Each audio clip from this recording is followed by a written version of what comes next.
স্বপ্ন কারোর সাথে শেয়ার করতে নেই। স্বপ্ন যেটা মানুষ ঘুমিয়ে ঘুমিয়ে দেখে, এটাও স্বপ্ন। আবার আরেকটা আছে যেটা মানুষকে ঘুমাতে দেয় না, ওইটাও স্বপ্ন।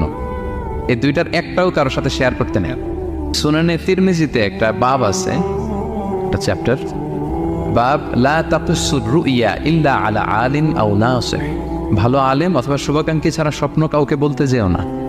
এই অনুচ্ছেদের নাম।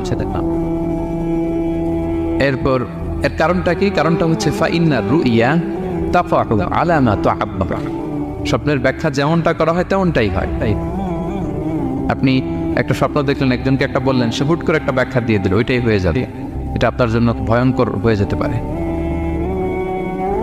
লা ইউহাদ্দিসু বিহা ইল্লা লাবিবান আও হাবিবা। আপনার শুভাকাঙ্ক্ষী, আপনার বন্ধু, আপনার ভালো চায়, এদেরকে বলতে পারে। কিন্তু যার এই ব্যাপারে জ্ঞান নেই, হুটহাট করে ব্যাখ্যা করবে, এরকম কাউকে বলা যাবে না। কারণ যেমন ব্যাখ্যা করা হবে তেমনটা হবে। ইউসুফ আলাইহিস সালাম ভালো স্বপ্নের ব্যাখ্যা জানতেন।